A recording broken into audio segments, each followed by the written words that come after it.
गुरु प्यारी साध संगत जी, प्यार से कहना धन्यकार जी।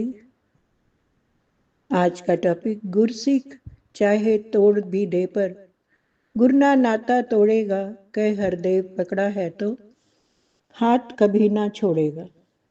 साध संगत जी, गुरु का जो सच्चा सेवक होता है वही गुरसिख कहलाता है। मुख जिसदा भी सतगुर दे वल है, उते अज भी सुखी ते सुखी कल है, वेदां ग्रंथां च लिखी ये गल है। साध संगत, वो हमेशा सुखी जीवन भी व्यतीत करता है सतगुरु के आशय अनुसार, गुरमत के दायरे में रहकर, मर्यादा में रहकर जीवन जीता है और गुरु के ऊपर इतना विश्वास करता है कि गुरु अगर कहे दिन तो वो दिन, अगर रात कहे तो रात।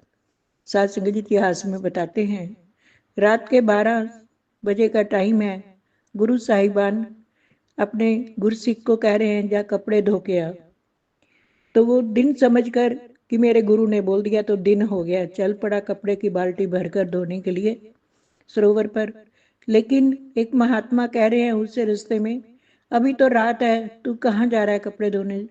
कहने लगे मेरे गुरु ने कह दिया दिन है तो दिन है, मेरे गुरु ने कह दिया रात है तो रात है। तभी कहा गया कि गुरु का सच्चा सेवक अपने गुरु पर ही विश्वास करे। गुरु की ना में ना है उसकी, गुरु की हाँ में हाँ है उसकी, जिंदगी भी गुरु है उसकी और गुरु है जहाँ उसकी।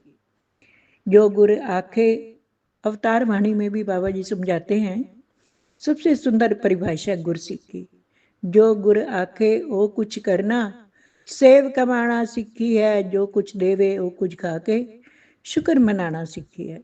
शुक्राना शुक्राना, जो भी मिलता है उसी में शुक्राना करता जाए, वही सच्चा गुरसिख होता है। और गुरु का जो सेवक होता है वो सेवा से कभी मुंह नहीं मोड़ा करता। गुरु की शिक्षा से वो नेकी से भरपूर होकर रहता है। गुरमत के रास्ते पर जो चलते हैं वो संजीवनी बूटी के समान। जैसे संजीवनी बूटी लक्ष्मण जी को मिली, जीवन दान मिल गया।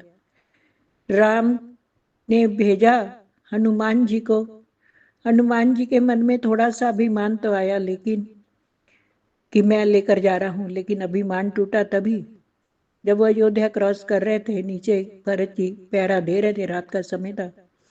वो पूरे पहाड़ को ही लेकर उठाकर जा रहे थे, क्योंकि उन्हें समझ नहीं आई कि इसमें संजीवनी बूटी कौन सी है। सुषैन वैद्य से पूछा गया था कि संजीवनी बूटी कैसी होती है निशानी, तो उन्होंने बताया था सबसे बूटियों में से जिसमें चमक होगी, जिसमें रोशनी होगी। वहां जा देखकर तो मायावी पहाड़ बना हुआ था, उसके ऊपर संजीवनी तो क्या, सारा पहाड़ी जगमग कर रहा था, रोशनी रोशनी थी। सोचा अब मैं कहाँ से ढूंढूं, पूरे पहाड़ को ही ले उठता हूँ। अभिमान आ गया कि इतना बड़ा पहाड़ मैंने उठा लिया। साध संगत, रास्ते में जब जा रहे हैं तो अयोध्या से निकले हैं, तो नीचे से भरत जी ने तीर मारा कि पता नहीं कौन जा रहा है, दुश्मन है, कैसा भयंकर सा कोई लग रहा है, किसने इतना बड़ा पहाड़ भी उठा रखा है, कोई मायावी राक्षस है। ऐसा समझकर तीर मारा, वो नीचे आकर गिर गए और राम राम कहने लगे। भरत जी को बड़ा पश्चाताप हुआ कि मैंने राम भक्त को तीर मार दिया, पर मैंने तो अनजाने में मारा, मेरे से ऐसी भूल कैसी हो गई। माफ़ी मांगी, उनका इलाज भी किया। तो उन्होंने बताया कि रात को ही पहुंचना है मुझे वापस, जहाँ पर लक्ष्मण जी मूर्छित हैं, उनको जीवन दान तभी मिलेगा। तो भरत ने कहा कि मेरे तीर पर बैठ जाओ, मैं अभी तुम्हें पहुंचाता हूँ, बस बता दो कि रास्ता कितना है। और वहीं तक उसी समय 1 मिनट में पहुंचा दिया। अभिमान चूर हो गया कि मैं अपने आप को कितना बड़ा समझ रहा था, लेकिन मैं क्या निकला।